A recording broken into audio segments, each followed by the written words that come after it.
Welcome to the Type 1 Lifting Podcast. Now enjoy the show.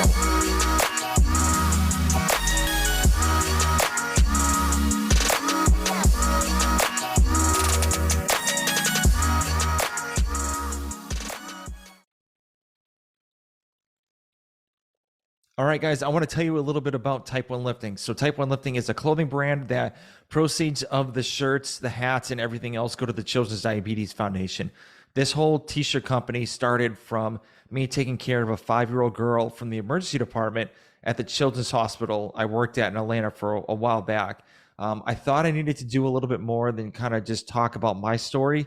So this is how I started the clothing line, because I wanted to show people that even though diabetics have this really bad disease, we can still do amazing things in our life, and diabetes won't stop us reaching our goals. So go check out type1lifting.com. And, if you have any questions, you can always reach me out on Instagram. It's Type 1 Lifting, and hope you guys enjoy the show. Hey guys, we have a new sponsor for the Type 1 Lifting podcast. The company's called Liberté Lifestyle. So Liberté is a French word meaning freedom, and the company was founded on the desire to have freedom to choose what we want to do with our lives. I actually had the owner, Nicole, on my podcast on episode 28, so if you want to go back and listen to her, she talks about how she started the company and what she wants to do in the future with the company, which is pretty cool. So they actually have knee sleeves, wrist wraps, shirts, shorts. Love the knee sleeves. I have the ice cream knee sleeves, and I love them so much. The neoprene's still good. The seams haven't split compared to other knee sleeves that I have had in the past, and I'm planning to keep these for a very, very long time. So Nicole actually gave me a promo code for you guys too. So it's all capital letters, TYPE, and the number 1. So it's Type 1. So go to libertelifestyle.com, check out what they have in the store, use the promo code Type 1, and save some coin. Now let's go to the episode. All right, guys, welcome to another episode of the Type 1 Lifting Podcast. I have Army soldier and CrossFit athlete, Jaylon Franklin. How's it going? Hey, what's going on, boss? Not bad, not bad. So I saw you, I believe it was on the Misfit Athletics Instagram page. Mm-hmm. Now I do Misfit Athletics as well. Yeah. And so I was like, and you were like slinging some crazy amounts of weights, and I was like, all right, I got to get this guy on. He has to go on the show. So thank you for coming on. I really do appreciate it. Oh man, anytime. I love to do podcasts. So have you done any before? I've done one with one of my good friends, Will. He's in the Army as well. Okay. All right. But he invited me on twice. We really just get on there and just start talking. So yeah. No, I hear you. Very cool. Very cool. So I know I've seen on your Instagram feed you have a son. Do you have any other kids at all, or? Yes, I have 3 right now, and I have 2 on the way. Oh, okay. So yeah, me and my wife, my oldest son is Tucker. He's here with me. My wife is in nursing school back in Alabama. She has my daughter Ava and my youngest son Taj, and she's pregnant with twins now. Wow. How do you feel like being outnumbered? Well, soon to be outnumbered. Yeah, I mean, hopefully, they're boys, so we outnumber them. But I got a feeling I'm gonna have girls, and you just got to roll with the punches, man. That's how raising kids are, especially today. Yeah, it's a lot different from when we grew up. So yeah.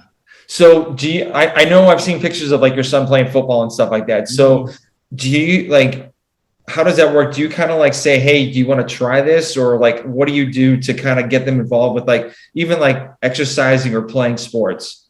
So for me, it was more of a immersion type thing. Cause I'm a football player. I played college football, I played basketball and track. I did all that stuff in high school. And I always knew I wanted my kids to be athletes. They didn't necessarily have to be good athletes, but I just wanted them, to be on the sports team and kind of get all of that stuff I got away from sports that, helped me with everyday life. But Tuck, he saw me doing a lot of stuff. I was still playing intramural football, for the flag football for the Army, and playing basketball. I was still enjoying it. He was seeing a lot of that and watching football with me, and he kind of just gradually fell into it. And then maybe around when he was 4 or 5, we realized he could throw the football like pretty well. Mm-hmm. And then I say like, what do you want to do? He say, I want to play quarterback. So if ever since then, it's like, hey, as long as it's fun to you, it's fun for me. So Awesome. we just been Cool. working at that goal. So he his first year in basketball, he just started playing basketball about a week ago. Oh, nice. So Very yeah, cool. that's gonna be fun.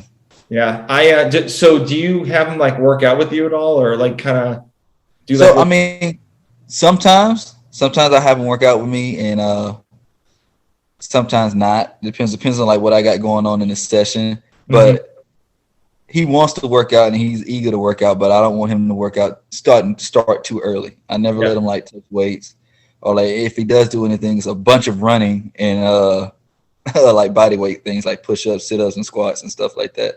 Yeah, very cool. Very cool. Yeah, so I have a 6-year-old son, so he was like started getting into weightlifting. Mm-hmm. So like I have like old like long like lacrosse sticks. And so I make him use those to do the lifts, and like a 3-pound kettlebell. And so I've talked about this in other podcasts, but we used to do this thing called Next Station where we do like a minute of work or like 30 seconds of work because his attention span's like not that, long. Yeah. That's the difficult part about the kids. Is like 1 second they're focused, the next second is like, oh, there's a squirrel. Yeah. And so we do 30 seconds of work, then we do like 20 seconds, like, or 10 seconds to switch stations. And so we do like kettlebell swings. And like when he said he was done, like I don't pressure him whatsoever. No, like never I'm like, no, keep on going, keep on going. Fun. You want to keep it being fun, man, because you got a lot of parents nowadays trying to live through the kids and stuff like that. And yeah. I just wanted to be fun. Like the moment he's like, "Hey, pops, I don't want to do it anymore. I don't want to work out. I don't want to throw anymore." Like, cool. Yeah, we can do whatever you want to do. It's like I just wanted to keep being fun. Yeah. I've definitely seen that. It was fun for me. I would want him to have those same experiences.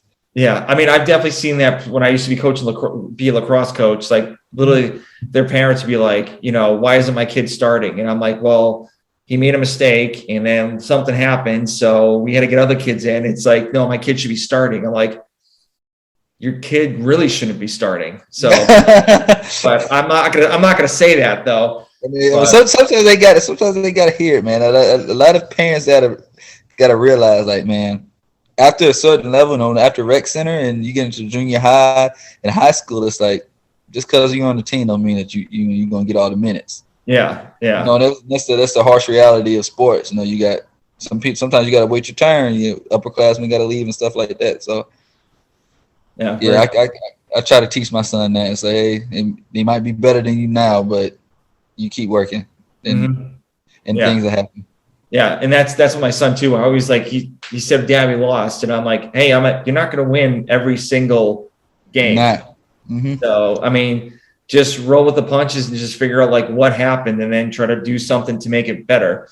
So, but then like you'll see my son playing soccer, like looking like Sonic the Hedgehog with his hands behind his arms, trying to run because he just played a Sonic game before the soccer match. And I'm like, oh man, it's hilarious, man, watching them play. It just is. It's just they just run around. For the most part, they're just running around. You may have like 2 or 3 kids that actually know what they're doing. yeah, true. So what are some of the things you like being a father? Oh man, the best part is watching them grow up and become like their own people, because like I see so much of myself in my son, but then I see a lot of my wife and my son and then now he's like his own individual. And then I look at my daughter and I see so much of my sister in my daughter, and it's like, and I see them two interacting. I just see like me and my sister, how we used to be as kids. And then my youngest son, he's just his own. I don't know where this guy comes from, man. He's just his own person, man. Yeah, he's not like me. He's not like my wife. He's just his own guy. Yeah, he's just trying to figure stuff out. So yeah, he's just trying to figure. But the thing is, he's moving so fast because he has his older brother and sister. So he tries to keep up with them. So he gets into a lot of stuff. It gets into a lot of stuff. Yeah, very cool, very cool. So you talked about you played football, you played college football for a little while. So before that, what was your upbringing like, pretty much with sports? So I'm a military brat. My dad was in the Army. My mom was in the Army. She got out, became a GS worker.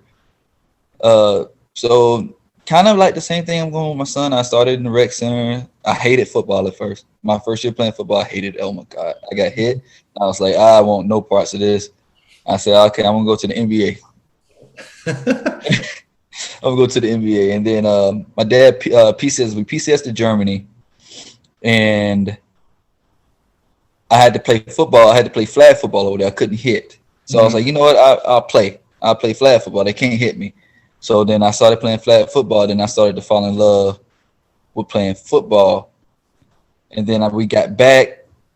We came back to Fort Rucker back in 2004. 2004, I was around the 6th grade. And that's when I started playing football again.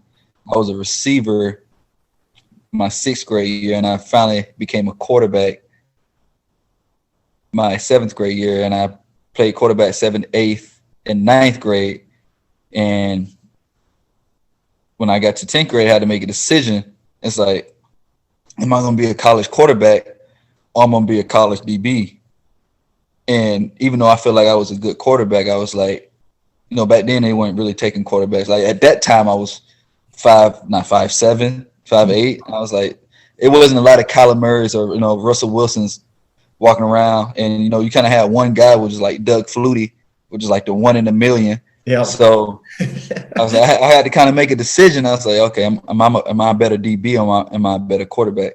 And I was like, I'm a good athlete, so I can do it all. So I decided to, you know, make that transition to DB, and it was the best decision for me. But nowadays, my son is totally different. The position of quarterback is totally different from back when I played quarterback. So if he is 5'10", 5'11", then he still have a shot.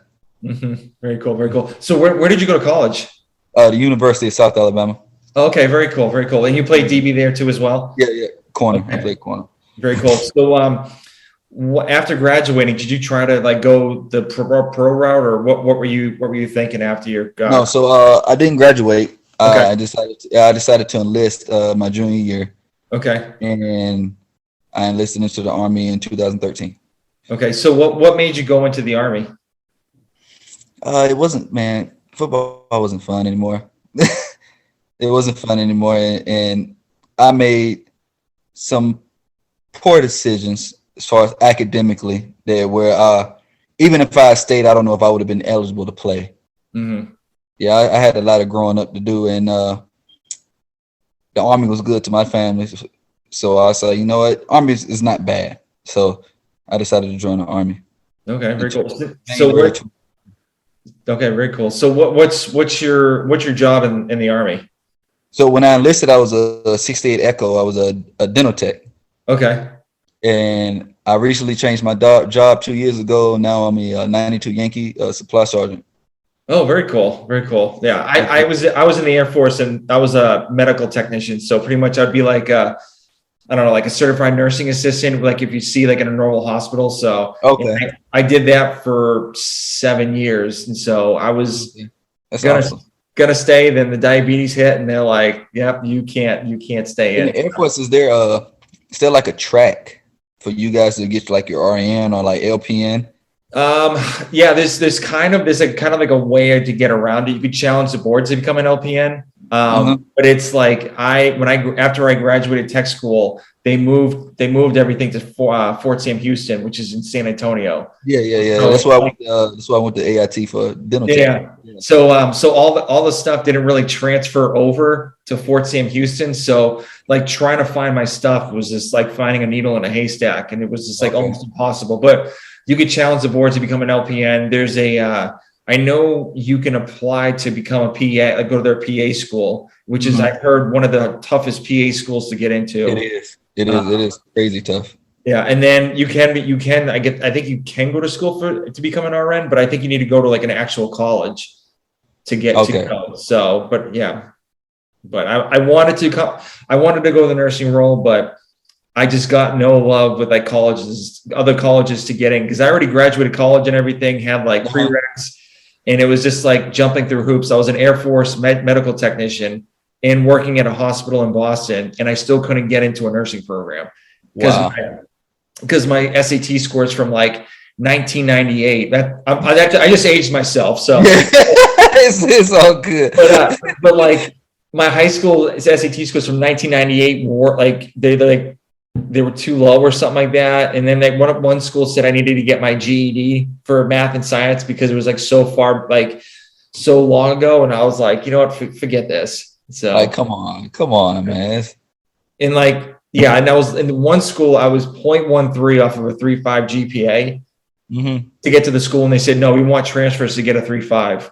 And I'm like, you got to be kidding me. Like, I'm going to be your best student. Like, I don't think you understand. Like, I don't think you like, I'm not a 18-year-old freshman. It's like, I'm a man with a family. like, I'm in my 20s, man. Like, like, well, I'm not like going to be there partying or anything like that. I'm good. I want to go to school and just get my RN and just, be gone. But it didn't quite work out, but whatever, it's fine. I got a great job now, so can't complain about it. So with you being in the Army, are you planning to do like the full 20, or what's the game plan? Right now, the game plan is full 20. Full 20, my dad did it. My granddad did it. All my uncles, I got a few uncles that did it. So a smart man. It's not bad, man. It's not a bad way to get a pension. Especially I came in back when under the old retirement system. So I still at 20, I can call it quits and get my retirement. Very cool. Very cool. Very cool. So I know your family's like all been in the Army, but like obviously there's other branches in the military. So what was the main main thing that kind of like brought you into the Army compared to like Air Force, Marines, or Navy or anything like that? So you always hear like, oh, okay, the Air Force is better. They treat you better, better barracks and stuff like that, which being in the Army for 10 years now, or going on 10 years now, I can kind of see, it's pretty. You can see the difference between an Air Force barracks room and an Army barracks room. I'm just going to say that. I don't want to talk too bad about my branch. But yeah, I just saw like my dad and my uncles and, what it did for them and their family and the opportunities that it created. And I'm a person that's like, if it's not broke, don't fix it. And the Army was just like, I just felt like the Army was just the right way to go. Mm-hmm. Okay. If it wasn't the Army, I probably would have picked the Navy just because they're like on the West Coast. I like that. Yeah. I was contemplating Navy, but I saw like you had to sleep in ships. So you're one of the officers. You're sleeping in ships. I'm like, I'm good. So man, I had a best friend that joined the Navy after high school, and he showed me like when they would be out on the boat and how they were sleeping. I was like, oh, there's no way, bro. No. There's no way. There's no way, man. I was like, no, sir, not for me. Yeah. So you're part of the Army Warrior Fitness program. So did you start that before you got into CrossFit, or did you get into CrossFit and join that group? So I got into CrossFit when I got to Fort Bragg, which was around 2018, beginning of 2018. Has it been that long? Wow. Okay, in the beginning of 2018. And it wasn't really CrossFit. I was doing functional fitness with a buddy, right? I was getting back in shape. I kind of let myself get out of shape towards the back end of my time at Fort Stewart. I didn't like myself at the time. So I was like, I need to get back in shape. I've always been an athlete. I need to at least still look like one. So I started getting back into functional fitness. We were doing Marcus Phillies, what is it called? Awaken Training Series. It's like a functional bodybuilding type program. And we were doing like ladder squats and stuff, movements that I'm familiar with. And then at the end of the workouts, there was like a grinder, but it was like more like an EMOM or AMRAP type setting where you just go from movement to movement, fast as fast as you could, but not too bad. And I started like, man, I like those pieces at the end. I was like, what is that? I want to do more of those. And then we eventually got into CrossFit, and we jumped around from comp train to misfit. But then going into 2019, end of 2019, we did our first CrossFit competition, was the Granite Games. It was a 3-person to throwdowns. It was a 3-person. And we did intermediate, and we ended up qualifying. This is like right before COVID. So we ended up qualifying, and I was like, okay. And that was really kind of took off for me the fall of 2019, where I was like, okay, I'm not that bad at this. Then we did the Open. And my first Open, I think I might have been like top 5,000 or something like that. And I was like, I'm not too bad, because I was expecting to be like way lower than that. Yeah. So I was like, I may not be too bad at this. You know what? I'm gonna follow Misfit for a year. That's what I'm gonna do. I'm gonna work on my skills and work at getting better. And then this past Open, I ended up finishing, might have been like top 200 in the US, and I finished 4 something in the quarterfinals. Yep. I had a really bad GHD workout. If I didn't have that workout, I think I may have been able to make a semifinal. It would have been close. But had a really bad workout then, and I was like, I could probably do that competitively. But while I was reclassing, let me rewind back. I skipped a step.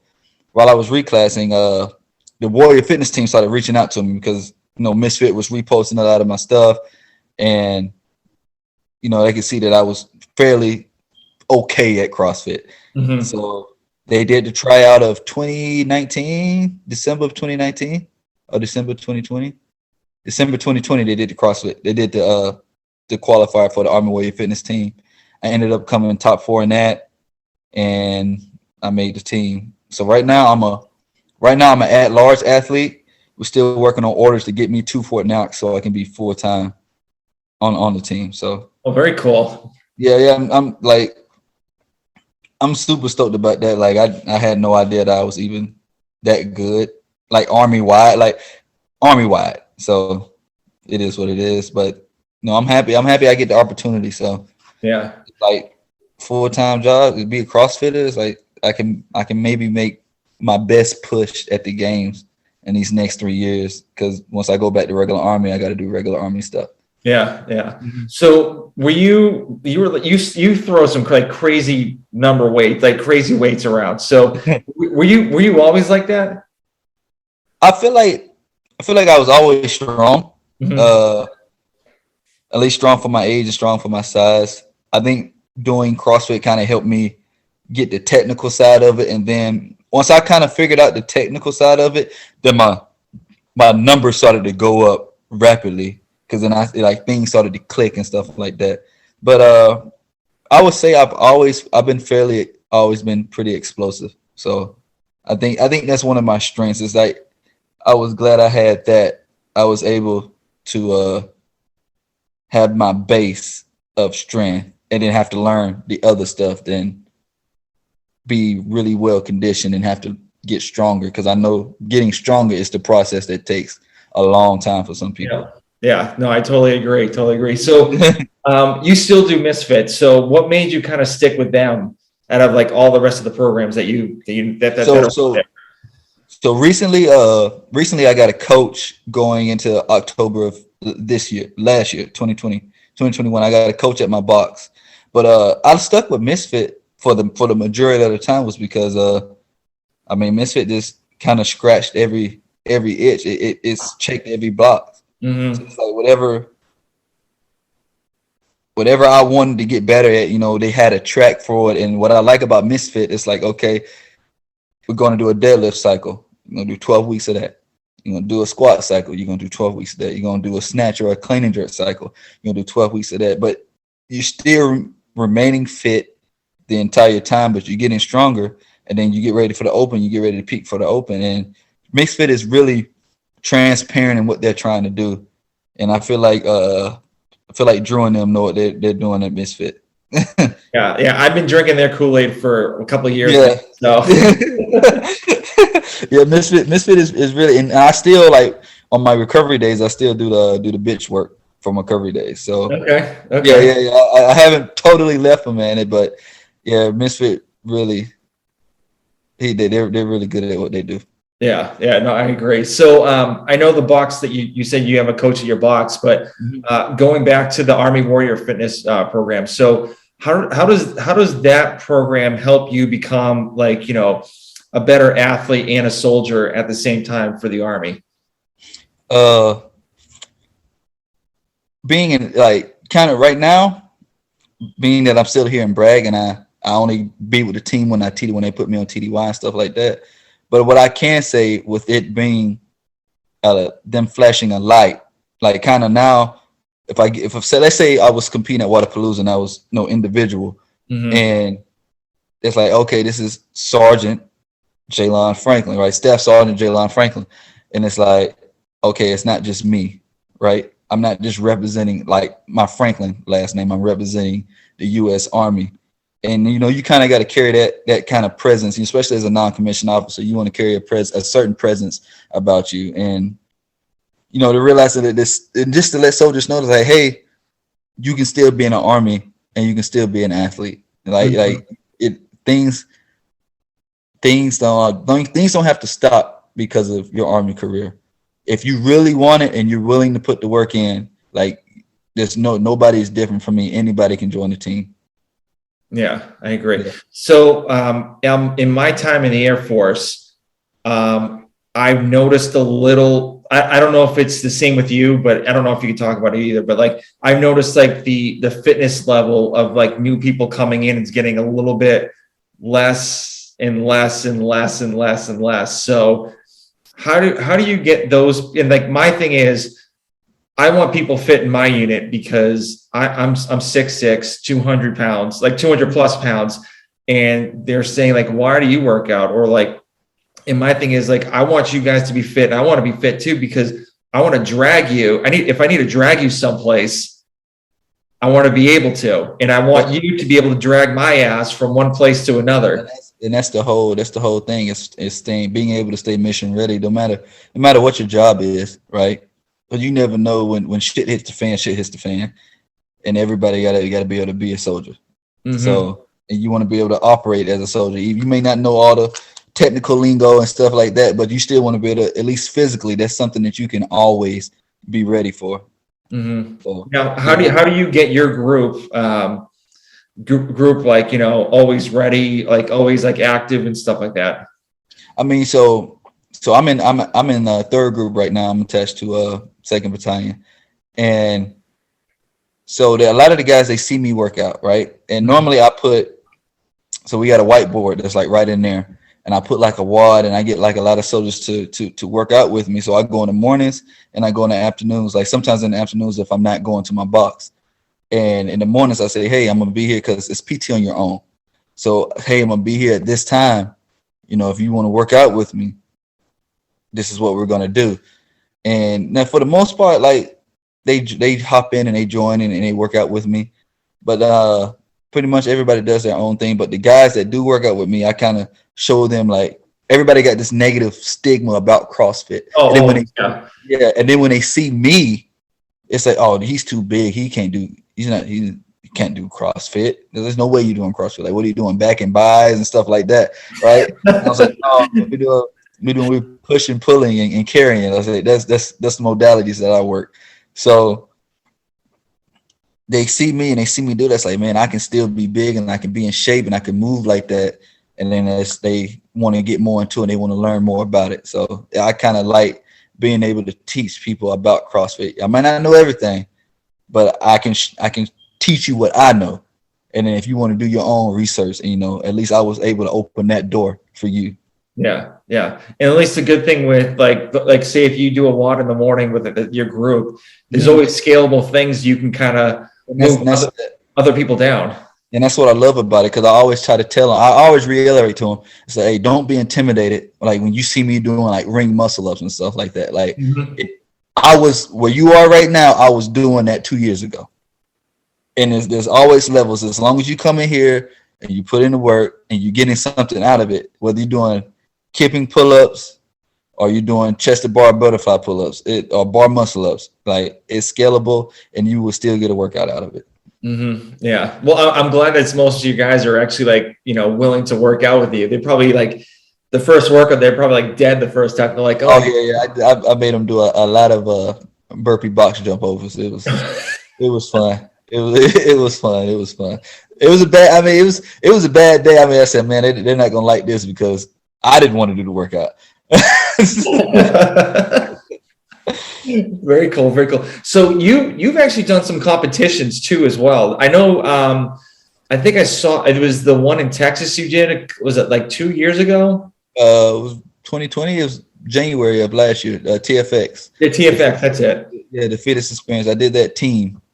Mm-hmm. So what was your experience? Was that like kind of like your first like big competition? That was my first.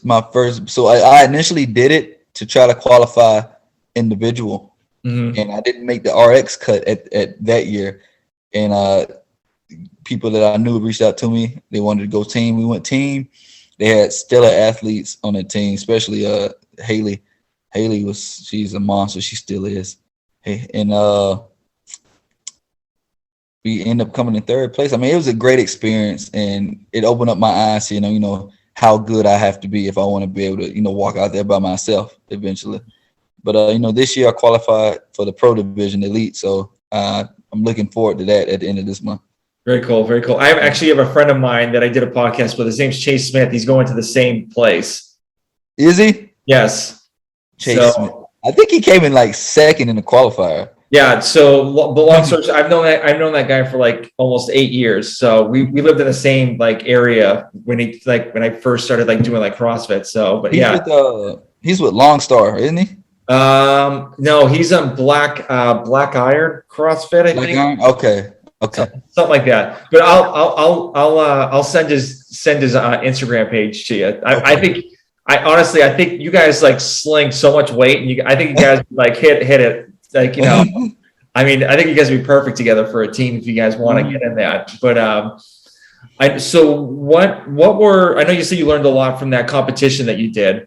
So what were like the big things that you took away from, your learning experience there? So I would say the biggest thing I took away from being able to watch the individuals compete and competing myself, watching the individuals compete, I realized that you have to attack your workout the way what your fitness level allows you to attack the workout. And pacing is like, because I was always the type, like, I'm a football guy. Mm-hmm. So I always attack. I go fast. I start fast. I may not end fast, but I'm going to start fast. And kind of learning that, and in the skill, it's just like I didn't have a lot of skills that I needed to compete at that level. So very cool. Very cool. That was one of the biggest things I learned, is like being able to strategize and attack each workout. Yeah. To the best of your fitness level. Very cool. So has anybody like reached out to you, like wanting to train with you at all, or kind of connect? Oh man, I've connected through so many people. The better I've gotten at CrossFit, I've connected through so many people. And man, so actually Phil Toon, the guy that's at Wadapalooza right now, I talk to him all the time. He's a stellar dude, stellar athlete. Who else can I say? Man, it's a lot of guys. There's a guy named Ryan Jeving. He's up in Minnesota. I really want to train with him. Me and him, we did the podcast with Will together.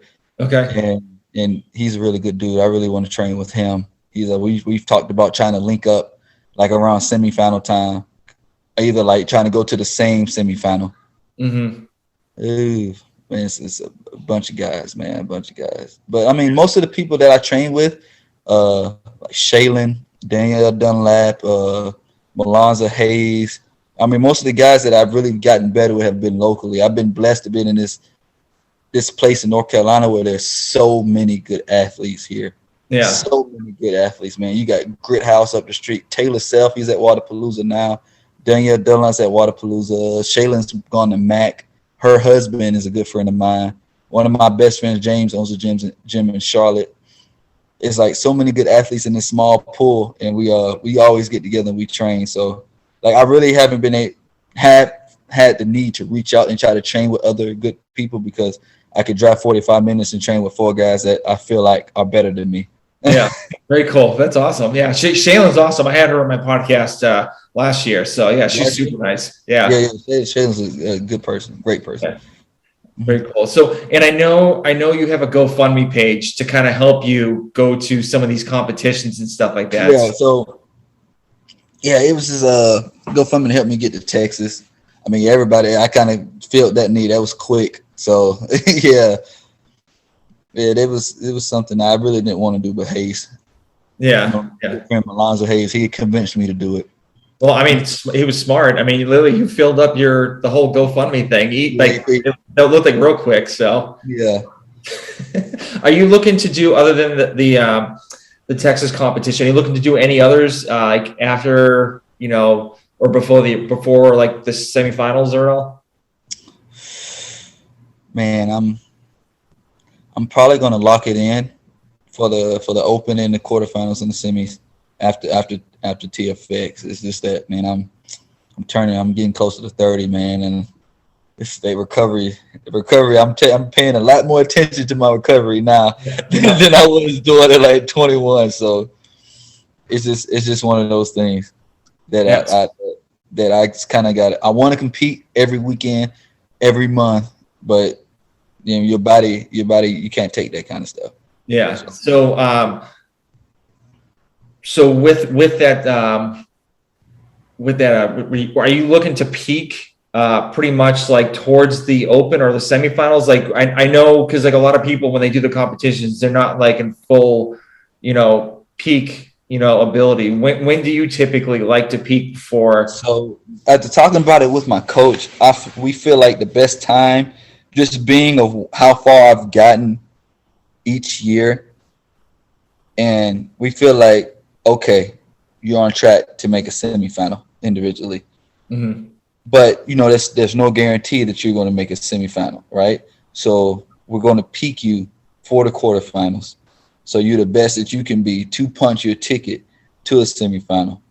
And then we'll try to maintain to however far we go from there. So it's just that we don't want to peak for a competition that I may or may not be in. Okay. Yeah. Yeah. So, very cool. So we're getting close to the end. So I'm curious, because obviously you got a lot going on. You got the military, being a dad, CrossFit, even like coaching football and stuff like that. Your son's football. Yeah. What do you like doing, like outside CrossFit in the military? Man, I'm a huge anime guy. I love Japanese animation and video games. It's something that my son gets from me too. But yeah, man, I would literally, and I kind of it was my hobby, because I had a lot of things taking up a lot of my time, and I got my wife into it. I knew if I could get my wife into anime, then that's something that we could, be able to do together. Now she's back home watching it without me, and I'd be getting mad at her for watching stuff without me. So yeah, so like video games and like Japanese animations, like I still love that kind of stuff. I get to be a kid for at least 27 minutes. And I watch that until I gotta be an adult. Yeah. After that. So what's your favorite video game? Oh, my favorite, Tekken, the fighting game. Yeah. Okay. Yeah. Very cool. Tekken. That's my favorite game. Actually, back in college, I was ranked internationally in Tekken. Oh, really cool. I was so good at Tekken, man. Yeah. Okay, I'm almost done. We can go get something to eat. All right, we'll make it real quick. So, so I know it's the beginning of the year and everything.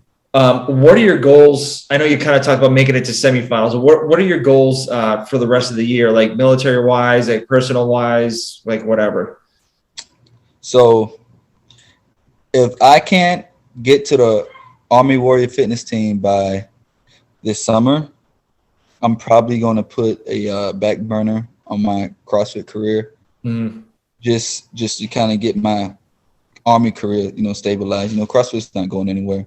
Yeah. And I still be able to train, just maybe not as much as I would need to train to be at the level that I am now.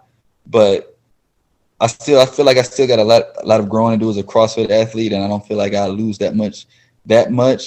But I, as a father, as a man, you got priorities that you have to, decisions you have to make. And until the Army pays me to do CrossFit, I just can't. I don't see, because I'm coming up on my time to leave Fort Bragg, and here it's the perfect situation, right? PT on your own, hours are great. Everybody kind of treats you in special operations. They know they treat you like a big boy. You get your job done, you get your shit done, you go home, right? Yep. So the hours are perfect. I'm able to coach my son. I'm able to do CrossFit. I'm able to do all the things that I like to do. But I know when I get back to Big Army, it's going to be 6:30 PT. Sometimes I might have to stay to 1900, things like that. I might have to work out in my garage like a lot more often than I do now. So I know with that kind of time obligation in Big Army, I would have to put CrossFit on the back burner. But that's not a final decision. But I just I still got to wait on the Army Warrior Fitness team. But I do want to go to Ranger School, and I do want to be part of Ranger Battalion. Okay, very cool. But I know if I go to Ranger School and Ranger Battalion, it's going to do something. It's going to do some things to my body that it's going to take me a while to come back for CrossFit. So if I make that decision now, then I'm going to have to take a break regardless, because I won't be who I am now, athletically at least. Right? No, I hear you. So do you have a favorite book you like to read, or do you have nonfiction or fiction? Oh man, no. The last book I read was Dune. Okay. That was the last book I read, and that was fiction. That was a fiction book. So I know you saw the movie come out with Zendaya and I forgot the other guy's name, but Zendaya was one of the poster girls for the movie. But yeah, I read that initial book. Okay. Did you like it? That might have been a year or two ago. So what did you think of the book? Was it better than the movie? The book explained things a lot better than the movies did. I think a lot better than the movie thing. I think as the movie goes, they explain more, but I think you were able to get the gist of what was going on in the book a lot quicker than you were able to see it in the movie, because I kept having to tell my boy when we was walking, we watched it together. I was like, he's like, man, what's going on? I was like, man, this is that. And he was like, they didn't explain none of that. And I was like, yeah, I mean, but it's coming. Very cool. What's in your gym bag? My gym bag. Let me see. Everything and anything. Everything and anything. So I got lifters, thumb tape. I always bring an extra pair of socks.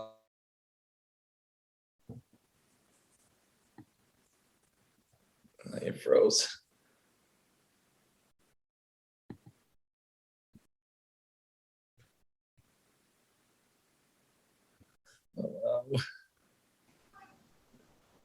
Hey, can you hear me? Yeah, you're back. Okay. You're back. You're good.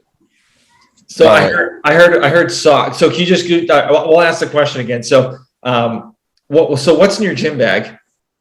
So my gym bag, I always keep a pair of lifters. I rarely use them anymore, but I keep a pair of lifters. I always keep an extra pair of socks, extra pair of wristbands, thumb tape. I have my grips hanging on the outside of my book bag because I like people to know that I do CrossFit. Always. I like people to know that I do CrossFit. And you can't forget your GoPro and your tripod. You can't forget that stuff. No, you can't. Yeah, definitely. You can't forget that stuff, man. I used to talk about those guys in the gym with tripods later, but now I'm like the guy. I have a tripod for my phone and I have one for my GoPro. Yeah. So and I pull it out. Hey, I pull it out anywhere. I'm not ashamed. I don't care. Good. Very cool. So what would you tell somebody that actually, but for that, let's say your CrossFit experience is over, your Army experience is over, you're almost on your last last minutes. How do you want people to know you as? I went a little deep there. Forget all of this athletic stuff. Like I'm an athlete. Like I love being an athlete. I love doing that kind of stuff. But I would want people to remember me as just a good person and a great father, based on what my kids turned out to be. So, like I had my time. I've had my chances to do whatever I wanted to do with my life, and I wanted to make sure that I set them up for success. And if them having success means that I did what I was supposed to do. I could never make the games. I could never make the semifinals. I could never do any other things that I want to do for myself personally. But I think that doesn't define me. I think how my kids turn out defines who I am as a man, or a person. And that's how I would want people to remember me. Awesome. That's awesome. So, so last question. So where can people reach out to you if they have any questions about, like, being in the Army, the Army of Fitness program, or just being like a savage in the CrossFit gym? So, man, my Instagram is simple. Just like my name says, there is at Jaylon.Franklin at Instagram. And my Facebook, same thing, Jaylon Franklin. I don't really do Twitter or Snapchat. Yeah, I haven't done Snapchat in ages, so I haven't done that. But I'm still trying to work on TikTok, just a little of that. So, man, that's something that I haven't picked up TikTok. It looks too complicated, man. It's something I can't do, man. Yeah. Well, I know you got a dinner coming up, so I just wanted to thank you for taking your time to talk to me about your experience, like the military, CrossFit. And I would love to have you back on, after the competition down in Texas. Oh, of course. No, I love talking, especially other dads and fitness dads. I love talking about CrossFit. Yeah, I'm 42, so I'm a little bit older than you, but man, 42. That's not old, man. You're not old. I know, but I'll still throw up some good weight, so I'll take that. Yeah, you good, man. Good. Well, thank you again for doing this. I do appreciate it. And I'll hit you back up later on just to get you back on. Gotcha. Appreciate you, man, for having me, man. I enjoyed it. Thanks. All right. Have a good one. You too, brother. Oh.